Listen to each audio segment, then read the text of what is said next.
अस्सलाम वालेकुम नाज़रीन, मैं तुसां होस्ट मोहम्मद वसीम तुसां तकने पे हमारा यूट्यूब चैनल मोहम्मद वसीम 531।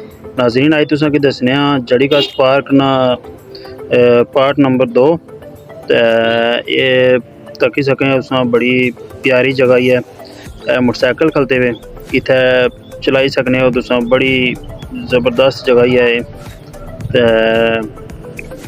बड़ा जड़ा ना इत्थे हर चीज़ बड़ी प्यारी लगी हुई है, हरी हरी जगह ही है। फिरने तुरने इंजॉय करने लाजमी इत्थे अचना चाहिए।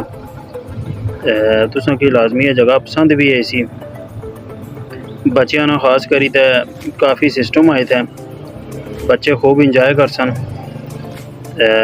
बड़े भी इंजॉय कर सन। ज़्यादातर शहर रहने वाले लोग जड़े वो ज़्यादा इस चीज़ा की पसंद करने।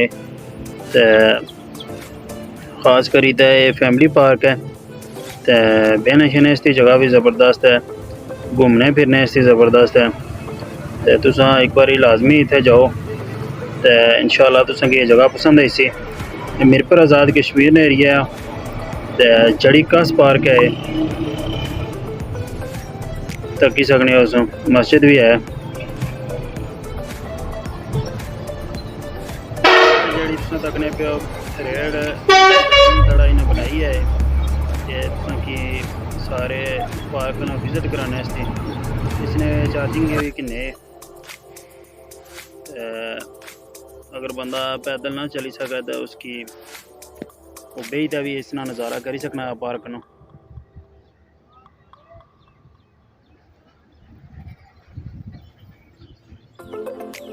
हर चीज़ की सहूलत इतना मौजूद है।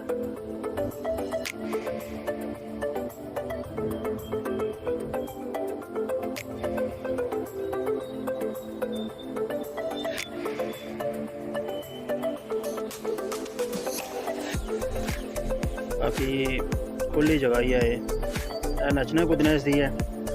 जेड़े बंदे शौक रखने वो आई सकने इत्थे।